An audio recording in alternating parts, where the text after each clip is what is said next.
오늘 이 마음을 가지고 우리 읽은 본문의 말씀을 가지고 영원히 목마르지 않는 삶, 요즘 사람들이 다 목마르잖아요.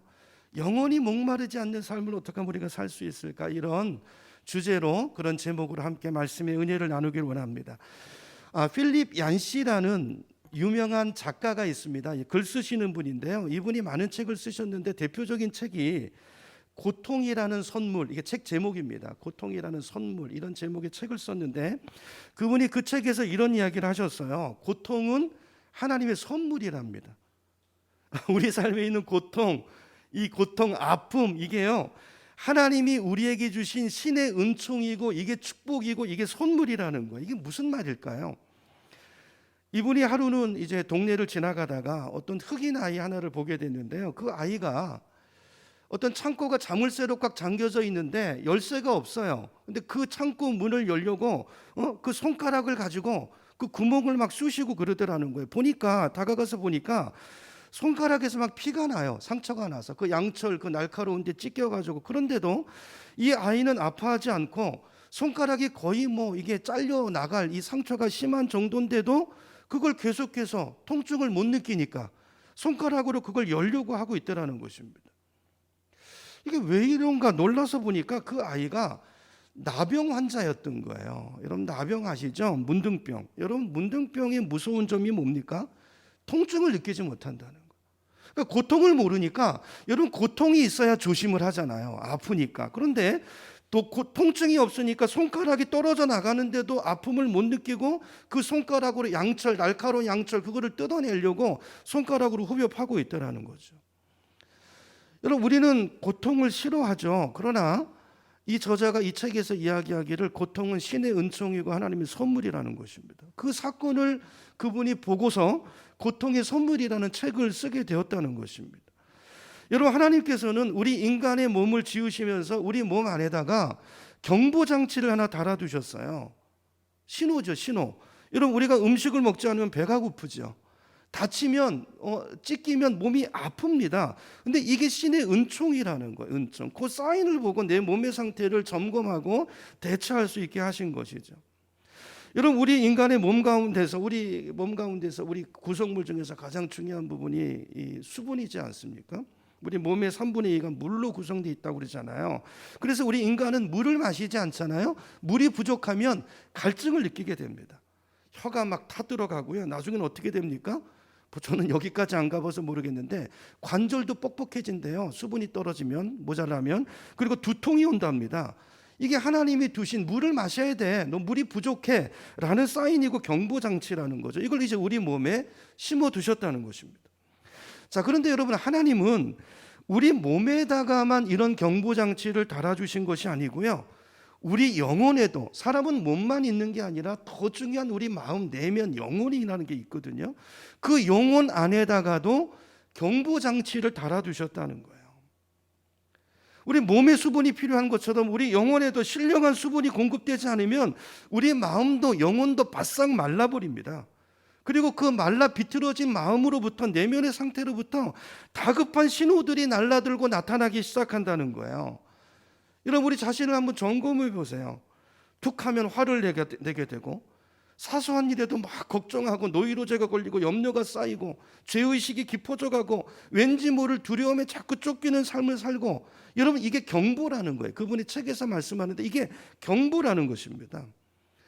여러분, 혹시 오늘 이 자리에 나와 계신 분들 중에서 이런 증상을 갖고 있는 분 계시나요? 사소한 일에도 막 지금 분이 나나요? 막 화가 치밀어 오릅니까? 조그만 일에도 자꾸 염려가 되고 걱정이 됩니까? 잠이 오지 않고 말이죠.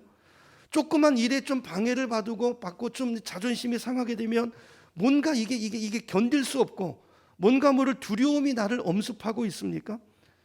과거에 지은 어떤 죄, 이게 잊혀지지 않고 그것 때문에 날마다 고통이 되고 고민이 되시나요? 여러분, 그렇다면 지금 여러분의 영혼 안에 경고 메시지가 도착한 거라는 거예요. 여러분, 그것은 여러분의 영혼 깊숙한 곳이 지금 메말라가고 있다라는 신호라는 것입니다. 내 영혼에, 여러분, 우리 몸에 갈증이 생기면 물을 공급해야 되는 것처럼 여러분, 이런 신호가 오면 내 영혼이 뭔가 위기 상황이라는 거예요. 뭔가를 공급해야 된다는 사인이라는 것입니다. 여러분 이럴 때 어떻게 해야 될까요? 이런 목이 마를 때 물을 마셔야 된다는 것은 뭐 삼척동자도 어린아이도 다 아는 것이잖아요. 우리 영혼도 마찬가지입니다. 이런 갈증이 오면, 내면의 갈증이 오면 좋은 것을, 뭔가 필요가 있는 것이죠. 그걸 공급해야 된다는 거예요. 좋은 걸 마셔야 된다는 것입니다. 여러분 그런데 아무거나 마시면 안 되죠. 이런 실제로 인도네시아에서 우리 선교사님을 통해서 전에 들었던 얘기인데 실제 있었던 일이래요. 인도네시아 사람들이 어떤 샘물을 먹고 2,300여 명의 주민이 다 죽는 일이 있었대요. 2,300명이나요. 마을 주민이 전부 다 말이죠. 무슨 일인가 과학자들이 가서 조사를 해봤더니 그 근처에 비소를 만드는 공장이 있는데요. 그 비소가 지하수로 다 흘러 들어갔다는 것입니다. 그걸 모르고 거기다가 샘을 파가지고 물을 모으고 비소를 먹은 셈이 되는 거죠. 그래서 사람들이 치명적인 어려움을 당하고 사람들이 죽는 일이 생겼다는 거예요. 여러분 목마르다고 아무거나 마시면 안 되는 것입니다. 어떤 거는 더 갈증이 나기도 하고요. 그렇죠? 해를 주기도 하고요. 치명적인, 잘 분별해야 되는 것입니다. 자, 오늘 우리가 읽은 이 두 절 짧은 말씀이지만 이 성경 말씀은 목마름과 물에 대한 말씀이에요. 예수님께서 어느 날 사마리아 땅에 수가라는 동네를 지나가시다가 한 우물가를 찾아갔어요. 거기서 그는 물길로 온 한 여인을 만나십니다. 그 여인에게 예수님이 다가가서 요청하시죠. 내게 물 한 그릇을 달라. 그랬더니 그 여인이 물을 주지 않고 이렇게 예수님께 오히려 반문해서 질문을 합니다. 아니 당신은 보니까 유대인 남자인데 어찌해서 사마리아 여자인 나한테 물을 달라십니까? 반문을 하세요. 여러분 물 한 그릇 달라고 하면 주면 되잖아요. 근데 이게 무슨 말일까요? 왜 이렇게 물어보는 것일까요? 여기는 역사적인 배경이 있어요. 여러분 신기하게도 이제 이 성경의 배경이 되는 이스라엘 나라는요, 우리나라 역사와 상황이 굉장히 비슷합니다. 닮아 있는 점이 많은데요. 그중 하나가 뭐냐면 우리나라가 남북이 서로 갈라져 있잖아요. 대치하고 있는 것처럼 이스라엘 나라도 남쪽 유다와, 남쪽을 유다라고 그러고 북쪽을 사마리아라고 하는데요. 여기가 서로 나뉘어져 있었어요. 같은 나라인데 서로 상종하지 않았습니다.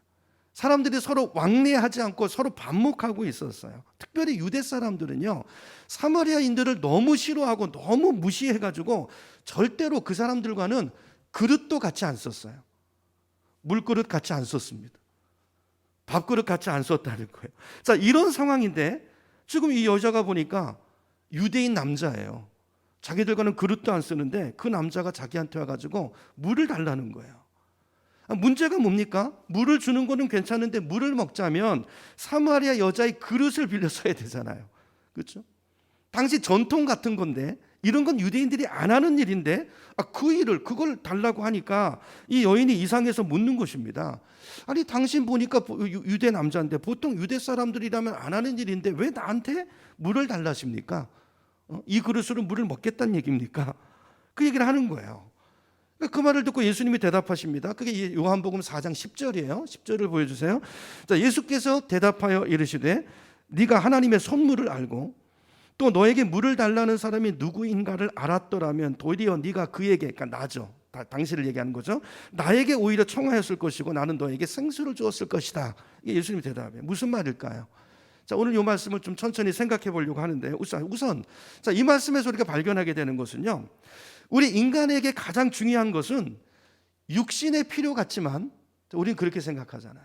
어떤 문제가 생기면 그걸로 채우려고 하잖아요. 근데 사실은 진짜 중요한 건 그게 아니라는 거예요. 여러분 육신보다 더 중요한 것은 우리 내면이에요. 우리의 마음이고 우리 영혼인 줄로 믿습니다. 영혼의 목마름이 훨씬 더 중요하고 본질적인 목마름이라는 거예요. 자, 그래서 대부분의 경우는요, 이게 해결이 되면 영혼의 문제가, 내면의 문제가, 마음의 문제가 해결이 되면요, 겉의 문제는 문제가 되지 않아요. 이런 진짜 문제는 내면의 문제입니다. 밖의 문제가 아니고 내 안이, 속이 문제라는 거예요. 그걸 주님께서 말씀하시는 거예요. 자, 그렇기 때문에 자, 우리 영혼의 목마름을 해결하기 위해서는 어떻게 해야 되는가? 오늘 주님께서 세 가지를 말씀하세요. 첫째는 자, 우리 내면의 본질적인 이 목마름이 올 때 그걸 어떻게 해결해야 되는가? 첫째는 영적인 목마름이 있다는 것을 알아야 된다는 것입니다. 여러분 우리는 되게 이 육체적인 일에만 집중을 하잖아요. 그 문제가 일어나면 뭐 큰일 났다고 생각하고 어디 몸이 아프면 그러잖아요. 근데 더 중요한 것은 내면, 내 영혼에도 문제가 있고 영혼도 병들 수 있고 영혼에도 목마름이 있다. 요걸 알아야 된다. 인식해야 된다는 거예요. 여러분, 이 땅을 살아가는 동안 우리는 종종 갈증을 느낍니다. 그렇죠? 근데 문제는 그 갈증이 어디서부터 시작됐는지, 그 갈증의 그 원인이 뭔지를 잘 모른다는 것입니다. 자, 오늘 본문에 나오는 이 여인도 마찬가지였어요. 이것이 이 여인이 예수님의 말씀을 계속 오해하는 이유입니다. 여러분, 본문을 읽어보시면 이야기가 겉돌죠. 예수님이 영적인 이야기를 하는데 이 여인은 자꾸 육체의 문제로 받아들여가지고 예수님 말씀의 진리를 잘 깨닫지 못해요. 이게 이제 우리들의 문제일 수 있어요. 그러니까 이 여인은 자기 진짜 문제가 뭔지를, 진짜 목마름이 뭔지를 잘 모르고 있는 것이죠. 자, 그래서 예수님께서 10절에 이렇게 말씀하시는 거예요. 네가 알았더라면, 그러죠. 네가 하나님의 선물이 뭔지를 알고 또 너에게 물 달라는 내가 누구인가를 알았더라면 도리어 네가 나에게 청하였을 것이고 너의 진짜 목마름의 문제를 해결할 수 있을 거다. 이제 그 얘기를 하시는 것입니다. 자, 그러자 이 여인이 이제 이렇게 질문합니다. 11절로 가보세요. 이제 11절을 보시면 여자가 이르되 주여 물기를 그릇도 없고 이 우물은 깊은데 어디서 당신이 그 생수를 얻겠습니까? 12절 우리 조상 야곱이 이 우물을 우리에게 주셨고 또 여기서 자기와 자기 아들들과 짐승들이 다 마셨는데 당신이 야곱보다 더 큽니까? 여러분 아시는 것처럼 이스라엘은 사막지대거든요. 여러분 사막에서 오아시스 샘물을 발견하는 것은 굉장히 어려운 일입니다. 아무데나 판다고 샘이 나오는 게 아니에요. 여러분 지금 이 여인이 야곱 얘기를 하잖아요. 여러분 유대인들에게 있어서 야곱은요, 우리나라로 말하면 뭐 적당한 비유인지 모르겠는데 세종대왕 같은 분이에요. 여러분 세종대왕이 어떤 일을 하셨습니까? 세종대왕 덕분에 우리가 문자를 가졌잖아요. 근데 이 사람들은 야곱 때문에 우물을 가진 거예요. 야곱 때문에. 야곱이 우물을 파서, 그죠? 그 오아시스, 그 사막의 오아시스를 발견해 가지고 그 우물 때문에 수백 년 동안 이스라엘 사람들이 거기서 물을 길어 먹었고요. 자기들이 목축하는 짐승까지도 다 그 우물물을 통해서 먹였는데, 아니 당신이 생수를 준다고요?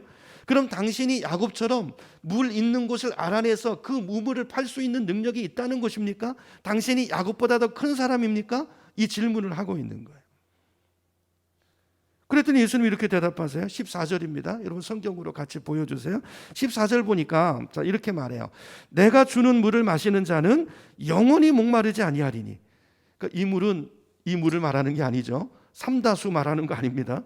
내가 주는 물, 이거는 육신의 물이 아니에요. 내가 주는 물은 그 속에서 영생하도록 솟아나는 샘물이 되리라 그랬어요. 그러니까 예수님이 영적인 이야기를 하는 것입니다. 너의 목마름은 영혼의 목마름이다. 너는 지금 여기 물 길러 왔지만, 육신의 갈증을 해결하려고 지금 물을 길러 왔지만, 내가 보니까 너는 그것보다 더 본질적인 목마름, 본질적인 문제가 있는데 그것은 너의 내면의 영혼의 목마름이야. 그걸 만져야 돼. 그 갈증을 해소해야 돼. 그 이야기죠. 그래서 영적인 이야기를 하고 계시는 거예요. 자, 그런데 여인은 이 예수님의 말씀을 알아듣지 못하고 한 번 마시면 다시는 안 마셔도 되는 그런 물이 있는 줄 생각하고 대화를 이어나가요. 여러분 그런 물이 있다면 저부터 마실 것 같아요. 저부터 마시겠어요. 여러분 물 마시는 게 얼마나 어떨 땐 귀찮기도 하잖아요. 그러니까 예수님과 여인은 서로 지금 물 이야기를 하고 있지만, 그러나 예수님이 말씀하시는 물과 여인이 생각하는 물은 다른 물이에요. 다른 물이에요. 그렇죠? 예수님은 영적인 목마름에 대해서 말씀하고 있고 여인은 육체적인 목마름을 생각하고 있었던 것입니다. 여러분 과연 이것이 이 여인만의 문제일까요? 여러분 저와 여러분이 인생을 살아가면서 여러분 목마름이 있으시죠? 근데 우리 인생의 본질적인 문제는 사실은 영적인 내면의 목마름인데, 자, 우리는 자꾸 살아가면서 이걸 어떻게 오해하냐면요, 이게 외부적인 걸로 생각하는 거예요. 그래서 그걸로 내면의 문제를 해결하려고 애쓰는 거예요. 이 여인처럼 말이죠. 여러분 이 시간 한번 생각해 보세요. 여러분 안에 갈증이 있습니까? 목마름이 있습니까? 대부분의 사람들은요, 그것이 내가 물질이 부족하기 때문에 그 갈증이 오는 거라고 생각해요. 아니 그게 아닌데 말이죠. 그래서 많은 사람들이 그 뭔가 허전함과 그 공허함을 메우기 위해서 정신없이 일합니다. 돈을 가지면 해결될 줄 알고, 좋은 집에 살면은 그 문제가 해소될 줄 알고, 더 좋은 차를 타면 그 갈증이 없어질 줄 알고 그걸로 채우려고 하는 거예요. 그리로 달려가는 거예요. 그러나 훗날 사람들은 발견합니다. 깨닫습니다. 그것들을 다 가졌는데도 불구하고 그 갈증이 여전히 내 안에 남아있는 거예요. 아니 그 갈증이 목마름이 더 심해져 있는 거예요. 왜요? 우리 인생의 진정한 갈증은 육체적인 것이 아니고 영혼의 목마름이었기 때문에, 그걸 채운 게 아니라 엉뚱한 것을 붙들었기 때문인 거예요. 그래서 그 갈증은 해소되지 않습니다. 더 목마름 속에 빠져들어갑니다. 여러분, 이 시간 여러분 인생의 갈증이 뭔가를 한번 잘 곰곰이 생각해 보세요. 여러분, 그 문제를 정말 해결하고 싶습니까? 그렇다면 여러분 안에 첫 번째로 영적인 갈증이 있다는 걸 알아야 된다는 거예요. 이게 영혼의 문제를 해결하는 뭔가가 필요하구나라는 걸 인식하고 그걸 구해야 된다는 거죠. 여러분, 우리 몸에 아까 서두에 말씀드린 것처럼 경고장치가 경고장치를 하나님이 심어주셨는데 이게 고장나는 병이 있대요. 이게 고장나는 병 들어보셨나요? 예를 들면, 자, 물을 안 마시면 우리 몸에 수분이 필요하면 이게 목마름, 갈증이 일어나야 되는데 수분이 없는데 다 빠져나갔는데 갈증이 안 느껴지는 병이 있어요. 그런 거 아시나요? 저는 봤어요. 그래서 하루 종일 물을 안 마셔요. 바싹바싹 말라가는데요. 억지로 먹여야 됩니다. 링겔을 꽂고 수분을 공급해야 됩니다. 여러분, 우리 영혼도 그럴 수 있어요. 영혼도 그럴 수 있어요. 여러분, 오늘 우리가 혹시 그런 병에 걸려 있는 것은 아닌가요? 여러분의 영혼이 메말라서 목말라서 죽어가고 있는데 오늘 이 여인처럼 그것이 영적인 목마름이, 육적인 목마름이 아니라 영적인 목마름인 줄 모르고 겉으로만 치중하는, 외모를 더 꾸미고 말이죠. 남들보다 더 화려해지려고 하고 좋은 집을 가지려고 하고 내 자녀를 좋은 대학에 보내면 해결될 줄 알고 이것도 해보고 저것도 해보지만, 자, 이렇게 헛된 것을 추구하는 인생을 혹시 살고 있지 않나요? 여러분, 우리가 영적인 목마름을 해결하려면 첫째로 내 영혼이 중요하다. 그리고 이 영적인 목마름이 있다. 그것을 채우려면 뭔가가 필요하다. 이거를 인식하고 그걸 아는 것이 중요하다는 것입니다. 첫 번째. 두 번째로, 자, 예수님은 두 번째 또 말씀합니다. 자, 영적인 갈증은 보통 물로는 해결되지 않는다는 거예요. 여러분, 예수님께서 이 사마리아 여인에게 이렇게 말합니다. 누구든지 이 물을 먹는 자, 이 물, 그 샘물을 말하는 거잖아요. 이 물을 먹는 자는 다시 목마르잖아요. 다시 목마름을 느끼지만, 그러나 내가 주는 생수를 마시면, 이거는 삼다수, 이 물이 아니죠. 다시는 목마름이 없을 거라고 이야기합니다. 여러분, 그렇죠? 호텔에서 맛있는 멋진 식사로 우리 영적인 배고픔이 해결되지 않습니다. 여러분, 이 세상에는 가장 멋진 욕조에서 목욕을 한다고 해서 우리 영혼의 때는 씻겨지지 않습니다. 아무리 훌륭한 외과 의사라고 해도 우리 영혼의 질병을 그가 치료할 수는 없는 법이에요. 우리 영혼의 문제는 그런 것들로 해결되지 않는다는 것입니다.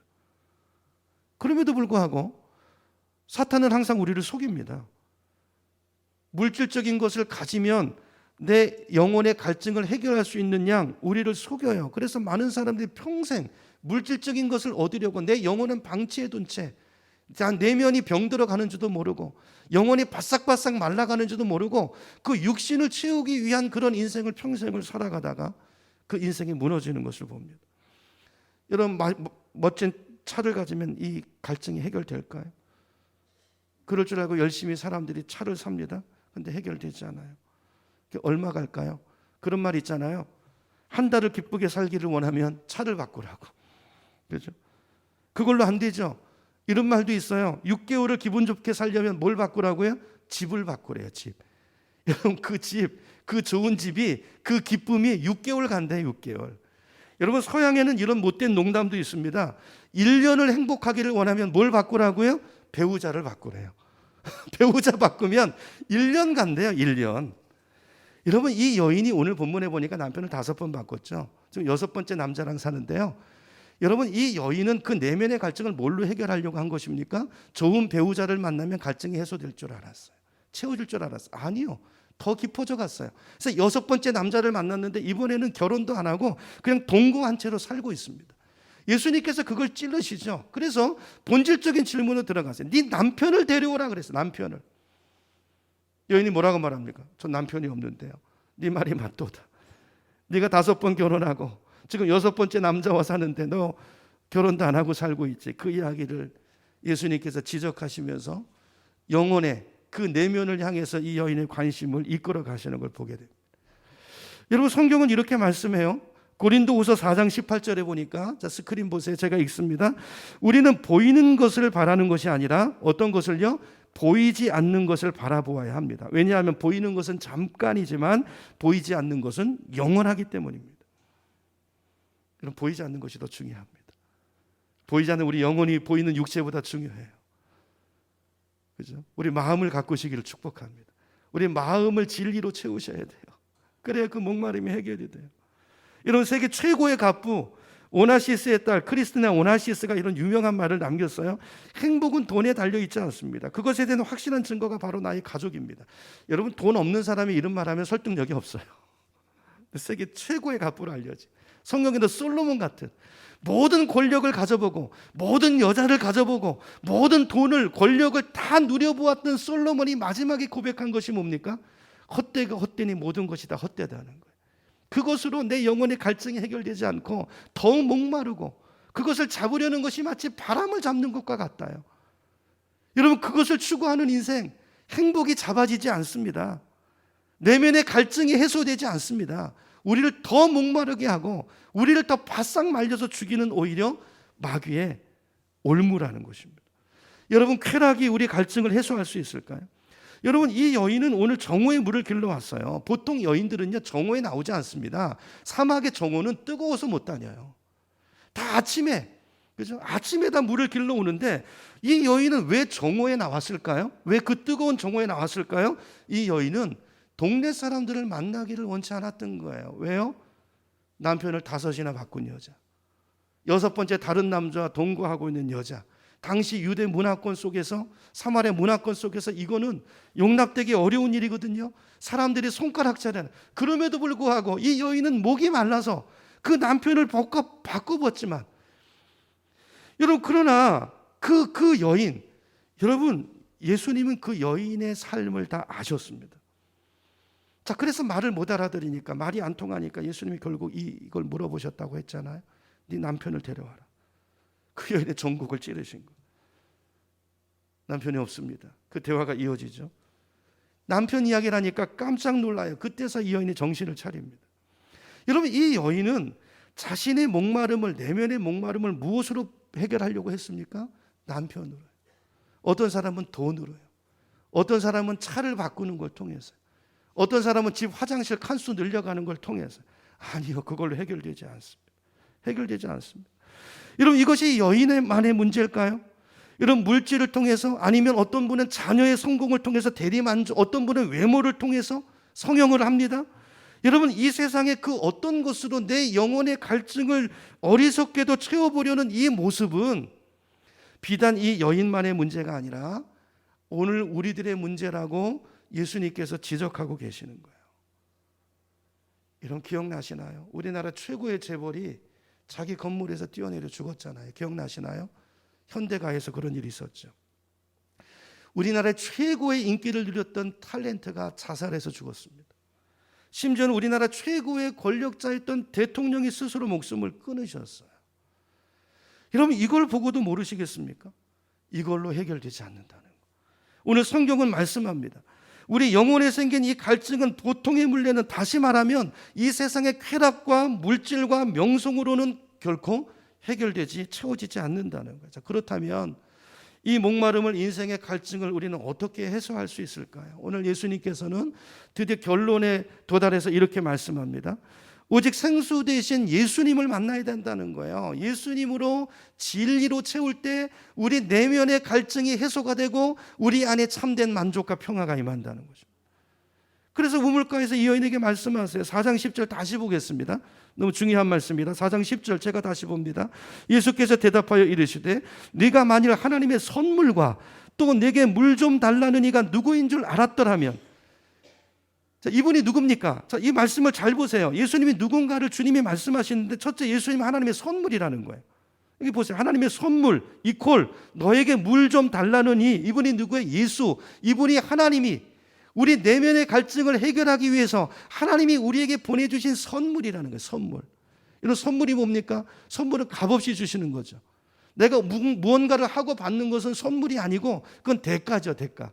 선물이에요. 우리 죄 문제를 우리 힘으로 해결할 수 없어요. 여러분, 우리 모든 사람들은 다 짐을 지고 삽니다.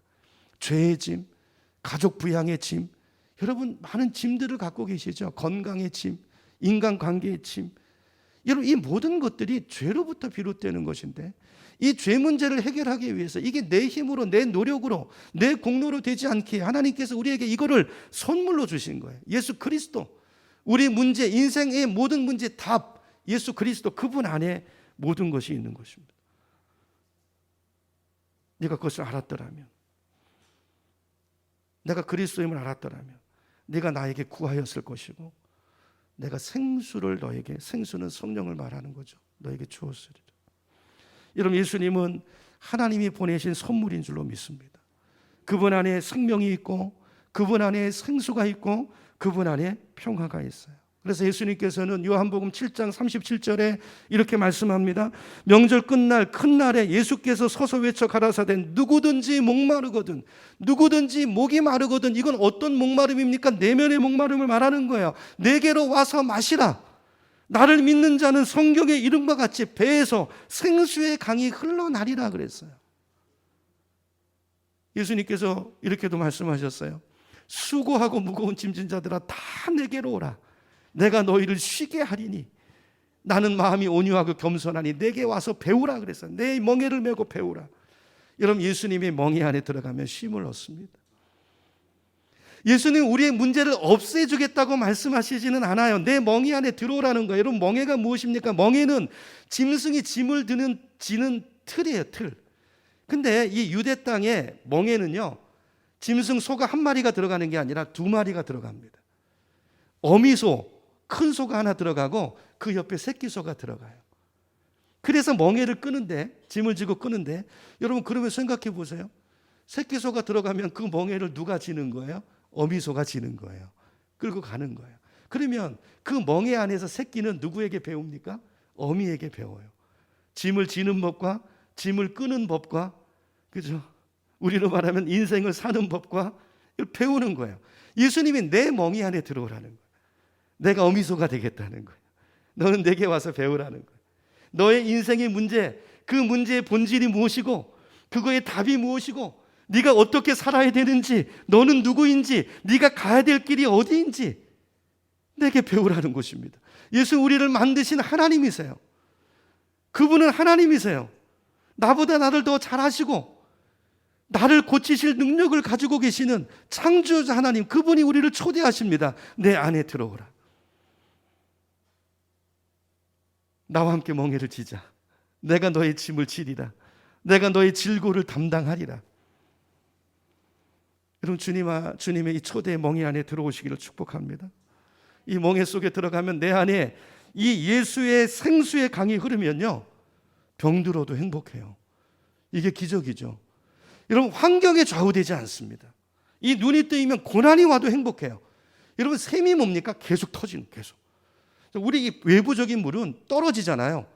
영원한 것이 없잖아요. 다시 길러 가야 됩니다. 오후에 말씀드리겠지만 이게 세상이 주는 평안이에요. 세상도 평안이라는 걸 줍니다. 사람들은 그거를 추구하잖아요. 눈에 보이는 거니까.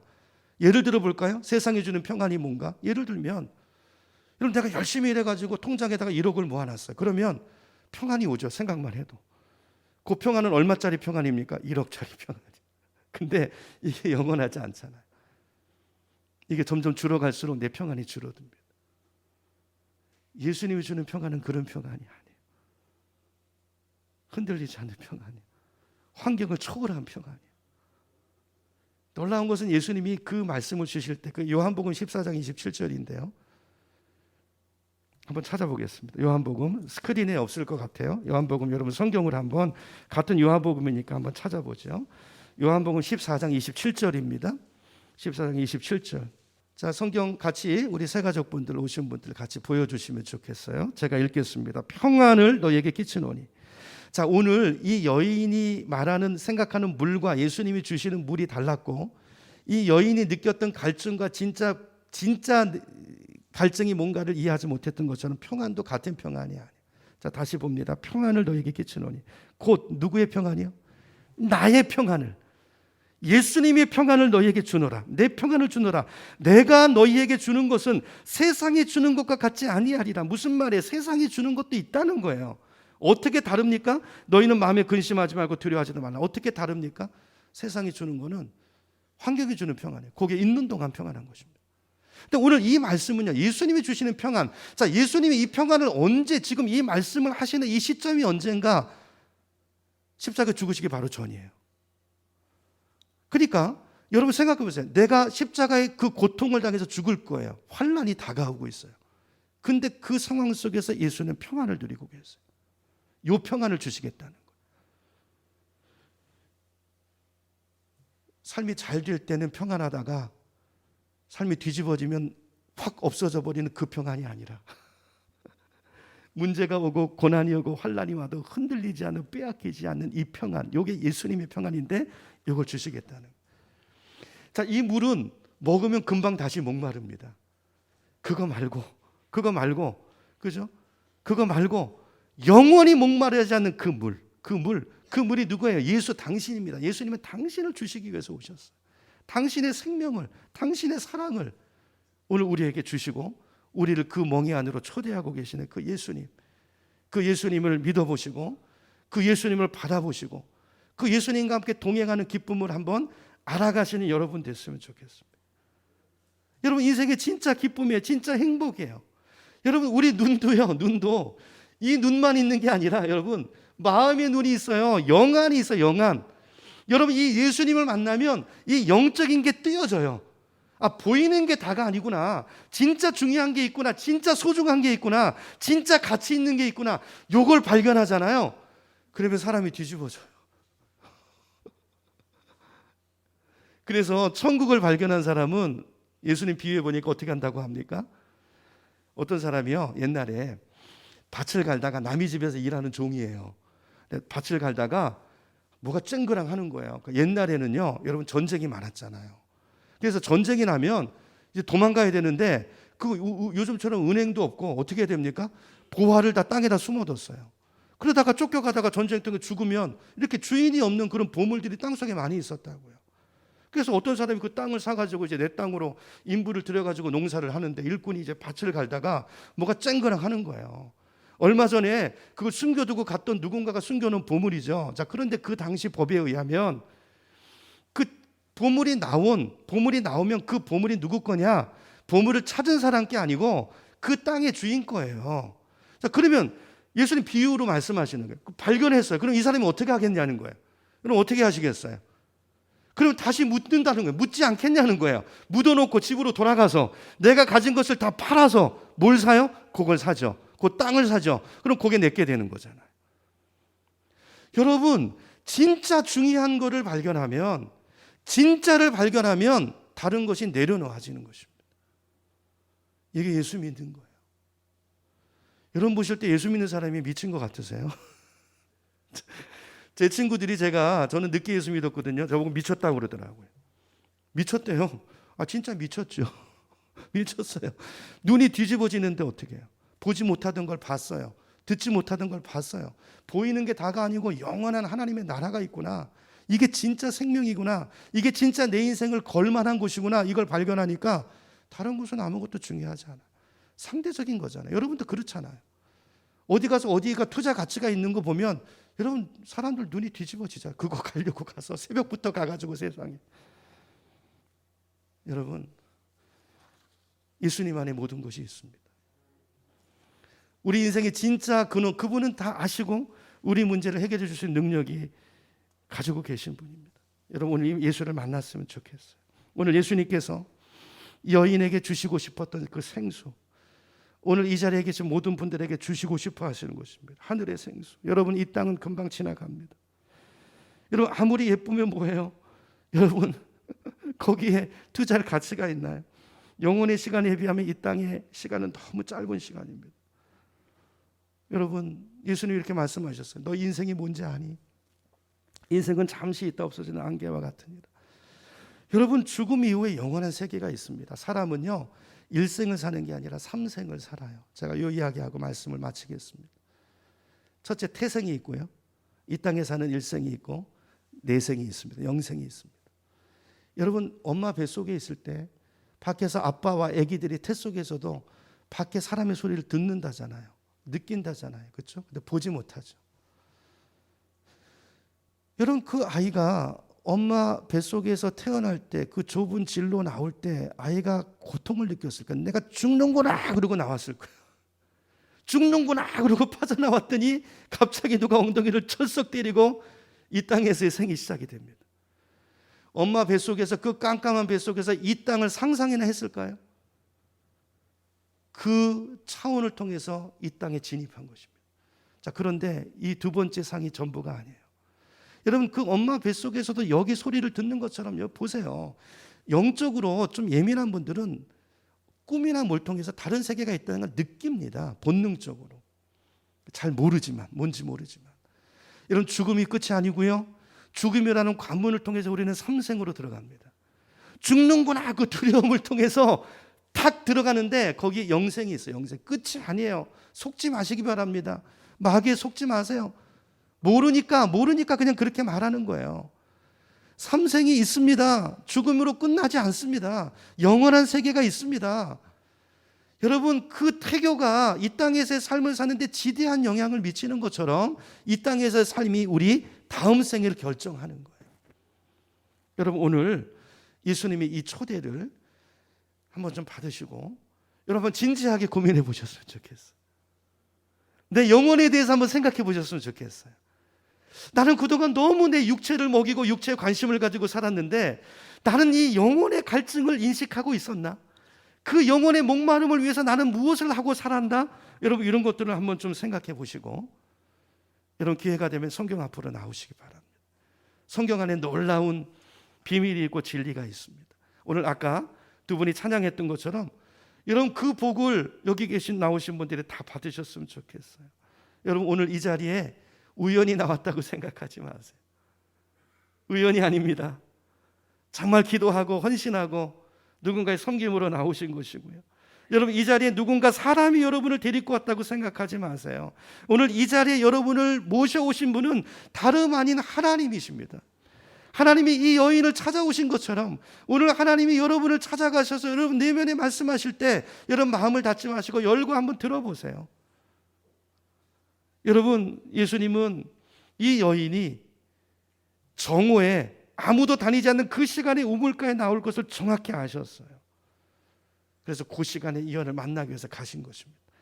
그리고 이 여인의 목마름을 아시고 그 갈증의 본질을 아시고 그 문제를 만지기 위해서 그 여인을 찾아가셔서 그 문제를 해결해 주시고 전혀 다른 차원의 인생으로 이 여인의 인생을 바꾸어 주셨습니다. 그 주님께서 오늘 여러분을 만나시기를 원하십니다. 그 예수님의 음성에 초대에 응하시고 그 주님을 한번 만나보시고 믿어보시고 그 주님 안에서 여러분 갈증의 인생의 문제를 해결하시고 주님 안에서 행복을 누리시는 여러분 모두의 삶이 되시기를 예수님의 이름으로 축원합니다.